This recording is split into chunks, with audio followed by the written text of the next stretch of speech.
All right, welcome to a special edition of Inside the Birds. Geoff, Mosher, and Adam Caplan. And we love his insight so much, we bring him back. He's former Vikings GM, former Dolphins GM, Rick Spielman. You can also hear his great podcast on CBS Sports. It's called With the First Pick podcast. And man, we got a lot to talk to you about and catch up with. Rick, how you been? Been good. I mean, it's just amazing how I give to this podcast of yours, and get nothing. I don't want to give an all birds T-shirt, or you guys got a coffee mug or something. Yeah, you know what, Geoff? When are we going to get the products, man? The merch. Oh, I didn't know I was in charge of that. I'll get right on it. We got or Josh. You can at least get him a Sky Motor Cars, windbreaker, right? Yeah, right. We'll work something out. We'll definitely work something out. How's everything going, Rick? That's great. And I just want to thank Adam for inviting me to a very special, the Mid-Penn Bank Breast Cancer Awareness Charity Golf Tournament this past week that I was so graciously invited to and had a phenomenal time for a great cause. So cool. That's one of the reasons why I'm on here today. I can't say no to Adam. But after I experienced that and experienced those 3 days, it's something that's very unique, very special for a very great cause, for a horrible disease. And I can't wait to participate in it next year if I'm invited back. Oh, you'll be back. In fact, we want your brother Chris going, man. Now, does Chris play golf? I guess he does. Yeah, they're in training camp, though. They started early. So the Lions. Yeah. Yeah, he's just a little bit with a fused neck and a torn pec and two hip replacements. He'd be more of a right along the cart guy and hit some shots here or there. Hey, that's the best participant in a golf tournament, a charity golf tournament. That kind of guy right there. And by the way, now I know why I wasn't invited, because Adam was telling me all up until a week before, oh yeah, you'll go with me. And then I was out, and then I hear Rick Spielman's in. So I'm glad to have relinquished my spot to you. And I guess I will not be able to go next year either. Now I know. Yeah, now I know on this show who always gives, and who takes. Exactly. Gets the short end of the stick. You're always sacrificing for the greater of the team. 100%. So speaking of that, sacrificing for the greater of the team, you have been involved with the NFL for so long, right?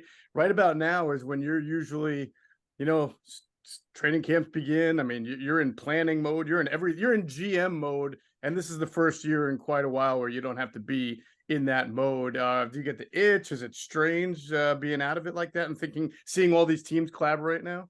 No, you miss the excitement of getting back to training camp. I don't miss the anxiety of waiting to make sure everybody is healthy. The example of Hines going down, in an unfortunate jet ski accident, or all of a sudden you're starting to see some of these injuries that are happening so early in camp. That part I don't miss, but getting the guys on the field, and after you've been through the OTAs and you've been running around in shorts, and now you're going through that acclimation period, but soon enough, everybody's going to be in pads, and you get to start to see real football. Yeah, Rick, that's where I wanted to start. So, and I was at your training camp in Mankato, then they, of course, moved it back, and that unbelievable complex, which is, other than the University of Alabama, might be like the best complex we've seen in football. So, were you a guy that liked to go away for camp in Mankato, or when you were obviously with other teams, with the Dolphins and others, or did you like being at your home base? I loved being at our new training facility in Minnesota, and it was a phenomenal facility. But the one thing I did miss is I was so excited to pack my bags and head down to Mankato, which sounds a little odd, but you're staying in the dorm, you're with your scouts, you're with your coaches, you're with the operations, you're with the players. There's not really a lot to do except get together with each other, and to go to the meetings at night, to ride your bike from meeting to going to the cafeteria. The best part of it was when you're at home, you usually can sneak in an hour nap in between practice and meetings before you go out in the afternoon.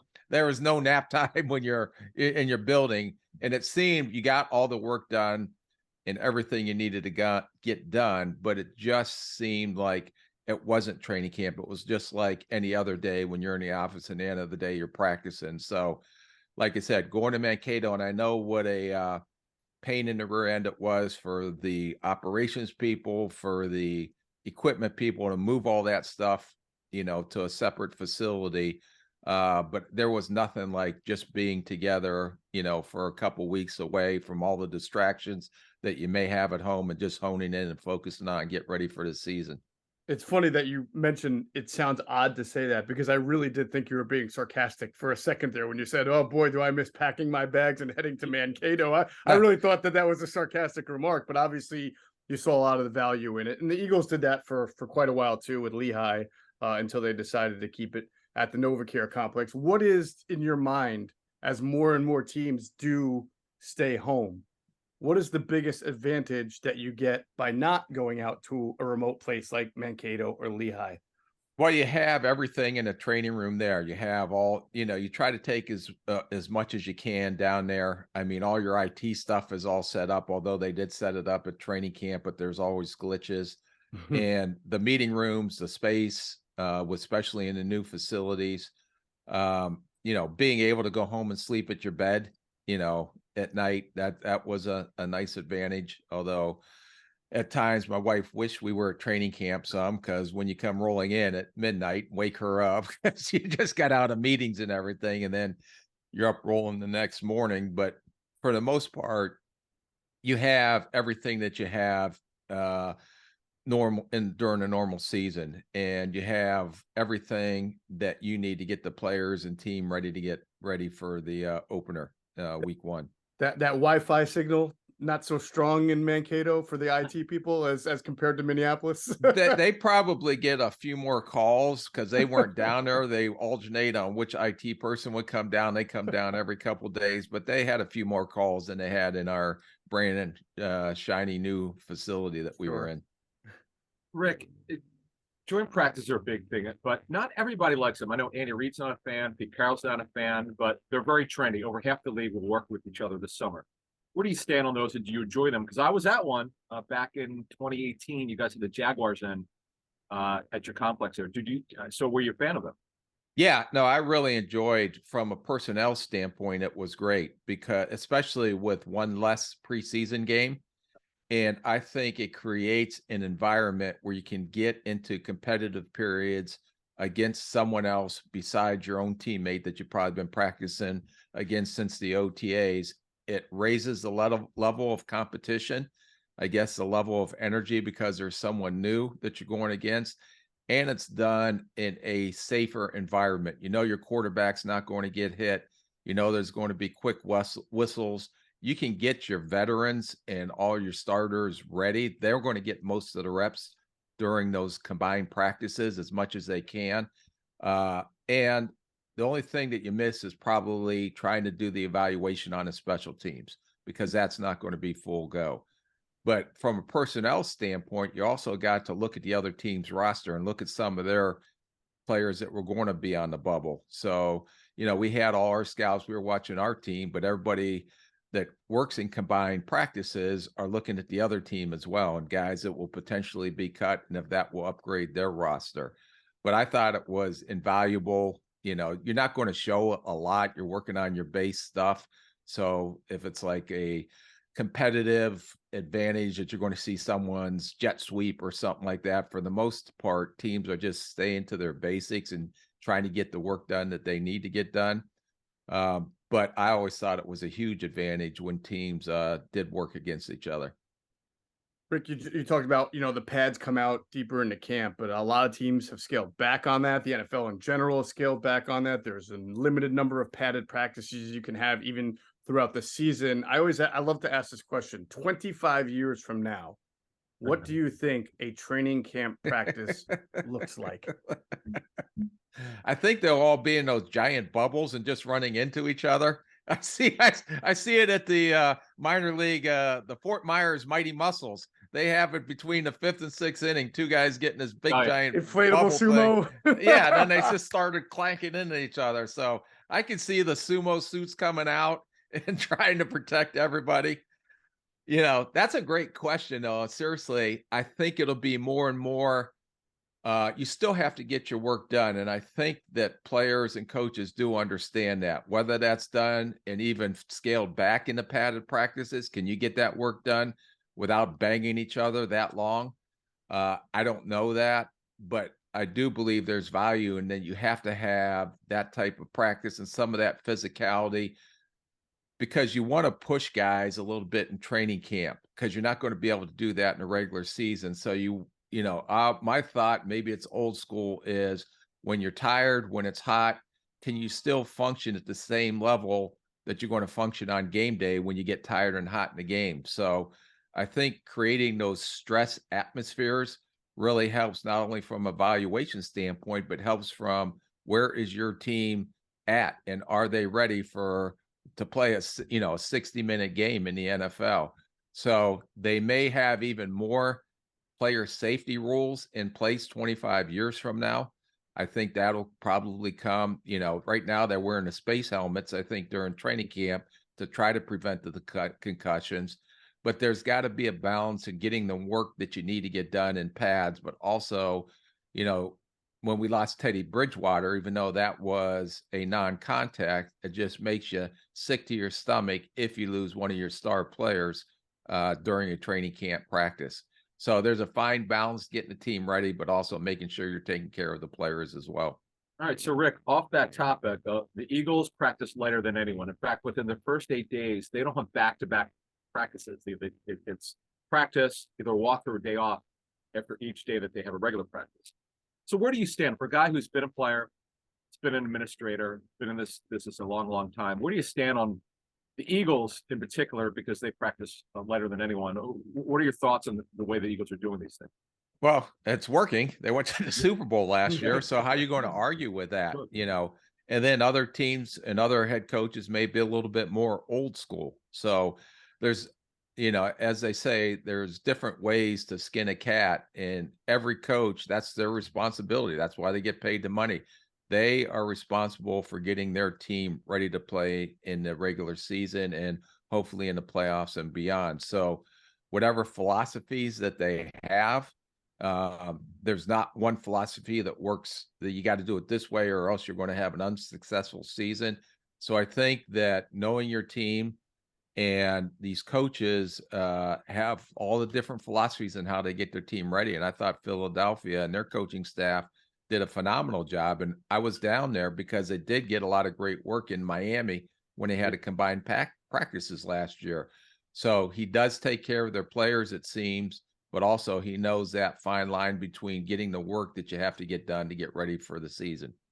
Hey, Rick, you bringing that up reminds me, because we were all in Miami last year, and a lot of those practices really stick out. One thing that really stuck out to me and Adam was just watching Tyreek Hill in a practice. I mean, he practiced, to me, at 110%. This is a star player with a lot of money, and sometimes those guys don't always give it all. But I thought in training, he was one of the best training camp practice players that I've seen. How many guys do you come across that you can remember? And you don't have to name, just in general, how many guys do that from start to finish all camp long and give people fits like that?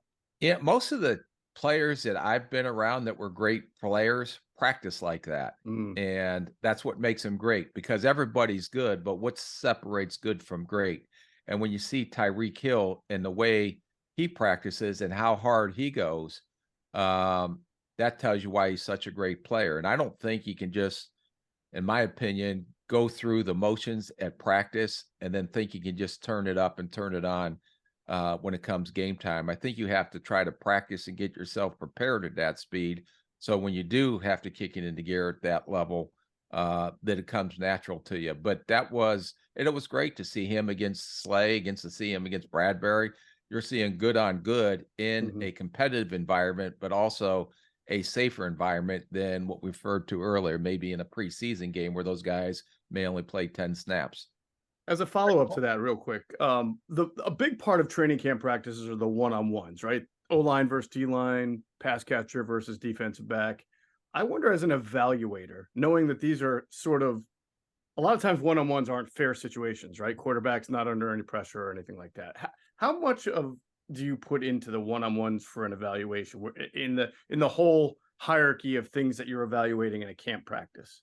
Yeah, no, I always thought it was a great indicator of just seeing the guy's movement skills, just seeing how he reacts, because in a one-on-one drill, to me, the offense, because a quarterback's not under duress, the receiver has much more of advantage than the DB. But if a DB is showing up in one-on-one, that's pretty good. It's the same thing for offense and defensive linemen. The defensive lineman is going to rush the passer. So the offensive lineman knows that. So that defensive lineman is going to come with his ears pinned back because he doesn't have to worry about the run. So there's an advantage to me to those defensive linemen compared to the offensive linemen because they don't have to worry about the run. But it's great to see the technique. It's great to see the movement skills. It's great to see even when they may be at a competitive disadvantage because of the drill, that you can still see how they react and how they compete.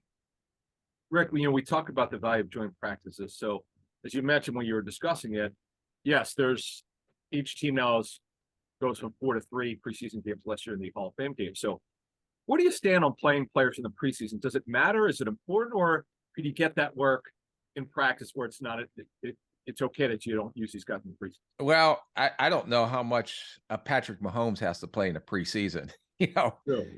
Maybe he goes out there and does his warm-ups and takes one series. There are a lot of times, like when we had Adrian Peterson or a star player, we were not going to put him out in a preseason game. God forbid you put him out there one series and something freak happens and you lose that player for the year.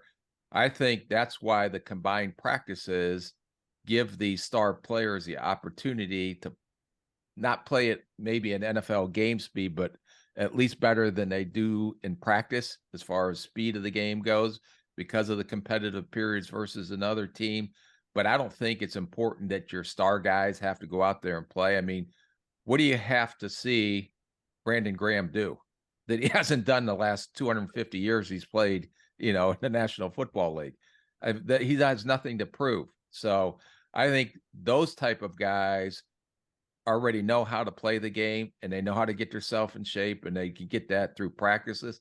Now, the younger guys, I think definitely need to get out there and play in a preseason game so they can get used to, even though it's not NFL regular season speed, at least NFL preseason game speed.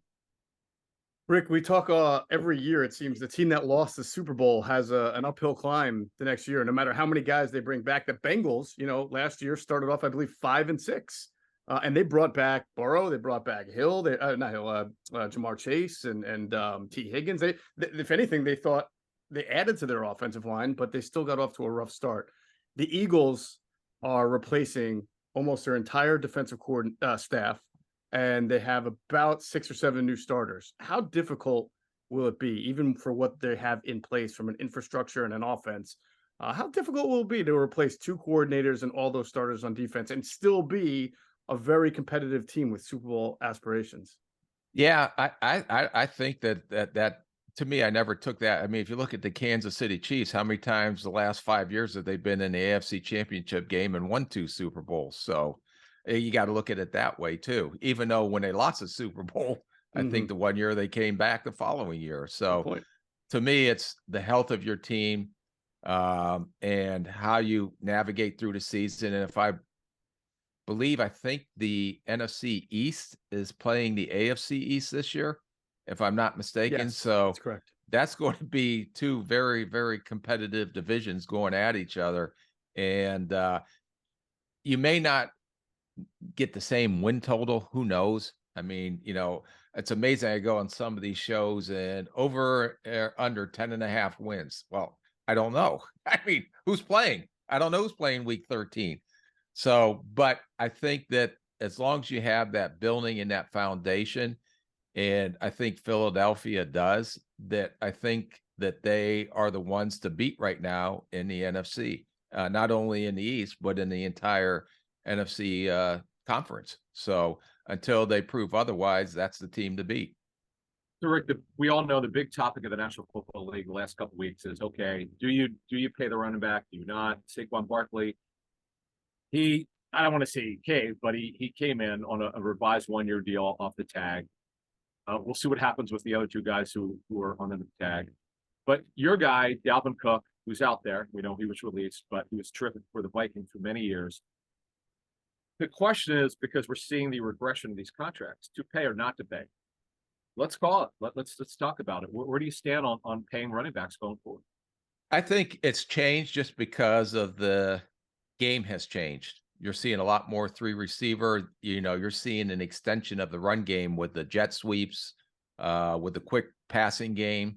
To me, those are extensions of run. And I think it's the coach's philosophy too. A lot of these teams believe that they can have the same success going by running back by committee. Now, if you look at the Barkley situation, I don't know if the New York Giants are as good without Barkley. Is Daniel Jones as good without Barkley? Barkley, to me, is their guy on the offensive side and helps them win ball games. When you look at Josh Jacobs, for example, I don't know if the Las Vegas Raiders, if Josh McDaniels believes that you need a star running back to win in this league. They may have a different philosophy. They may think, because that's what they have done in New England, they've never really had a true, unique running back up there. They've always done it running back by committee. So I think it goes by philosophy.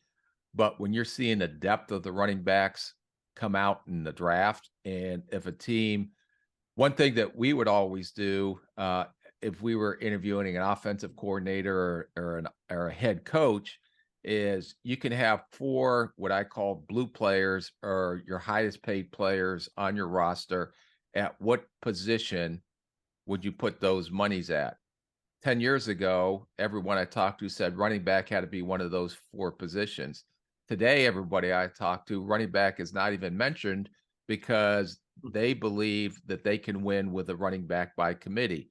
But as the running back market decreased, look at what the receiver market has done and how impactful the receivers have become. And that went way up, So I think it's just the way the game has evolved. And if you were going to tell me 10 years ago, 5 years ago, that you're going to see receivers making $25, $30 million a year, I would have told you you're crazy, because I can never see that happening. But I think that's just the way the game and everything has evolved and changed. Interestingly enough, Rick, I mean, if DeVonta Smith, who enters year 3 here, has another step up season, then he'll be eligible for a contract extension. And the Eagles will be in one of those scenarios that you don't see a whole lot around the NFL, where you have to have 2 starting wide receivers, both on second contracts and both likely to be among the highest paid at their position once the Smith one would get done, depending on how they structure it. How difficult will that be for the Eagles, especially since they just paid Jalen Hurts?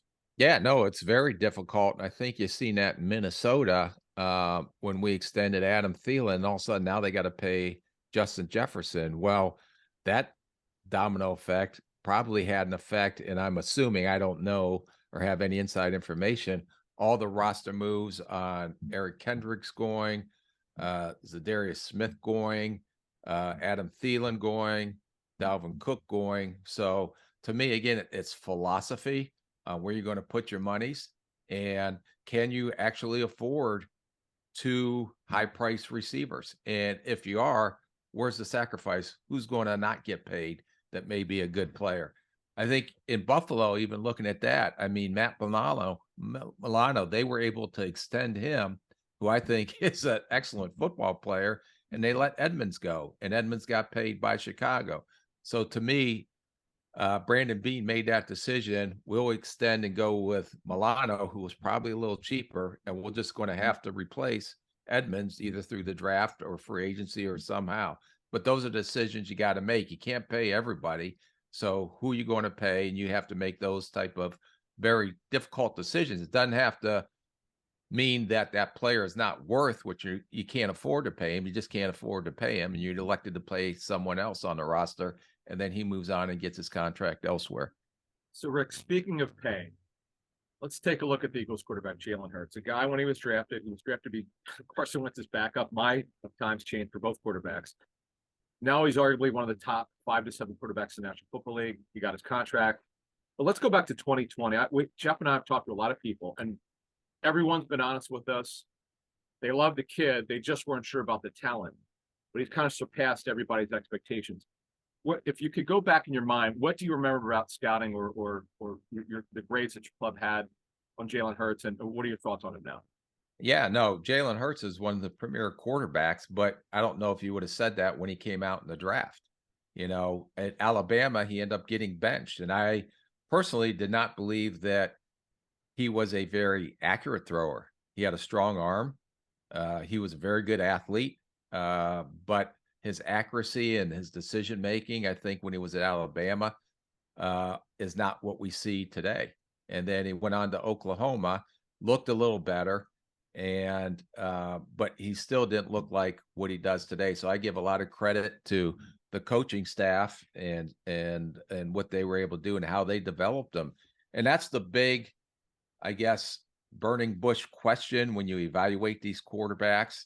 If they're not accurate throwers, can you teach accuracy, or is that just something that's an instinctual thing?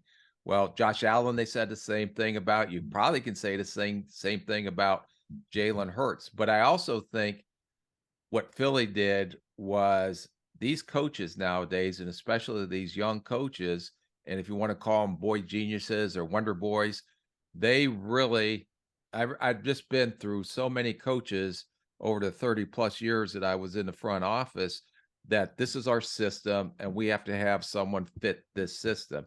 Nowadays, the quarterback, the athletes coming out in the draft are totally different. So when you draft these guys, a lot of these coaches are saying, okay, we can tweak our system to fit what this quarterback does best. You know, Baltimore, when Greg Roman was the OC, I thought they did a great job adjusting to what Lamar Jackson does. If you're going to have Lamar Jackson be a Tom Brady and do a 5-7 step drop and throw from the pocket, he's not who we see Lamar Jackson is today.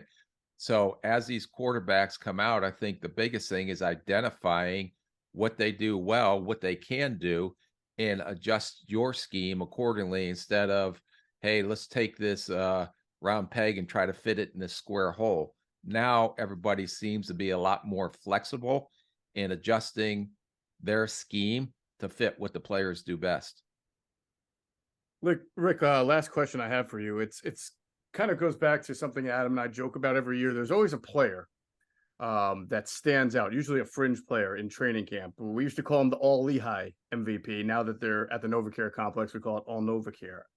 As an evaluator, is that easier to understand when a guy just looks good in preseason games and practice, but isn't what you expect? Because it's got to be difficult because fans only see it, or media only see it, and they immediately cling and gravitate and say, this guy's got to make the team, got to make the team. As you guys evaluate that, is it a little bit easier to distinguish? Well, we used to call it Mr. Mankato. That was when we were down in Mankato. Who was going to be Mr. Mankato? And the media made a big hype. Who was the guy that stuck out, the young guy or the rookie that no one knew about that stuck out the most in trading camp? And I remember the year Adam Thielen did, and Adam Thielen was a hometown favorite because he was right there down the street from us. So, but he ended up starting on practice squad, and how he got his opportunity was someone got hurt and he got activated from practice squad, actually played on special teams first before he even saw any snaps at receiver. And he ended up blocking a punt against Carolina when we were playing in the outdoors at University of Minnesota's outdoor stadium. And I'll never forget that. Well, all of a sudden it's like these coaches, he's been really good in practice, Mr. Mankato, and all the accolades that come along with that, which I don't know if there are any, but everybody's talking about you. But until they actually get an opportunity to get on the field, and once Adam got on the field, then he really did take advantage of that opportunity. But even in his rookie or second year, well, that's great, but he's got limited upside. He'll be nothing more than a third receiver and special team guy, but yet he continued to defy the odds. So you don't know. It's great to see one of those guys, and that's the fun part of camp. Which guy is going to be Mr. NovaCare or Mr. Mankato. But then it's okay. It was great during camp, but when it actually counts, do these guys end up being what they were in training camp? So before we get out of here, I want to touch on that. How do you know if it's real now? Because I'm going to bring up a guy that you had on your team, and so did the Eagles, that think he was traded.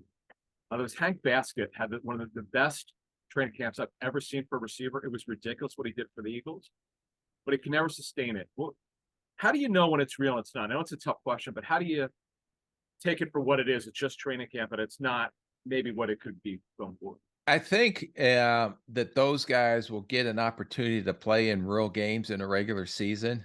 And all of a sudden, when you're not going against, the Adam Caplans that came out of whatever school you did playing corner, and, Adam's out there trying to cover Hank Baskets. That's okay. That'd be a problem. That'd be a problem for Hank, huh? For me, yeah. So maybe if you got him on the tennis court, that'd be a different story. Hey, I'm about 202 though, but see the thing with Basket, Rick, and the reason why I brought it up, he was so athletic, would make acrobatic catches. The media would look at each other like, what else does this guy have to do? And to move this forward, and you talked about it. Okay, once he got in the regular season, not much. And that's for us who go to train. Geoff and I will go to training camp this week, and I travel the country for a bunch of camps. Sometimes I'm like, okay, is this real?